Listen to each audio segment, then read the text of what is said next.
శ్రీ మాత్రే నమః. వరలక్ష్మి వ్రతం ఆన్వాయితీ లేని వాళ్ళు పూజ చేసుకోవచ్చా? అలాగే ఈ వ్రతంలో మనకు ఖచ్చితంగా కలశ స్థాపన చేసుకోవాలా? అలాగే ఈ వ్రతం చేసేటప్పుడు బంగారు కాసు కొనుక్కొని పూజ చేయాలా? కడుపుతో ఉన్నవాళ్ళు అంటే ప్రెగ్నెన్సీగా ఉన్నవాళ్ళు ఈ వరలక్ష్మి వ్రతము ఆచరించవచ్చా? కానీ అమ్మాయిలు వరలక్ష్మి వ్రతం పూజ చేసుకోవచ్చా? కలశ స్థాపన చేసేటప్పుడు కలశంలో కొంతమంది బియ్యం పోస్తారు, కొంతమంది వాటర్ అనేది పోస్తారు. ఏవి పోస్తే మంచిది? మన ఇంట్లో వాయనం ఇచ్చిన తర్వాతనే వాయనం అనేది మనము తీసుకోవాలా? వాయనం ఇచ్చే వరకు ఉపవాసం అనేది ఉండాలా, ఉండకూడదా?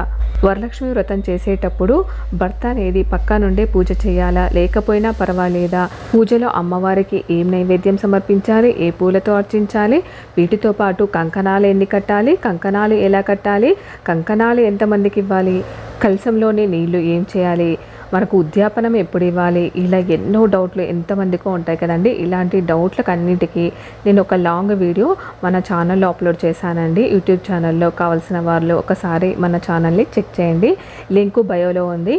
ఇటువంటి మంచి మంచి ఇన్ఫర్మేషన్ కోసం మన ఛానల్ని ఫాలో అవ్వండి. శ్రీమాత్రే నమః.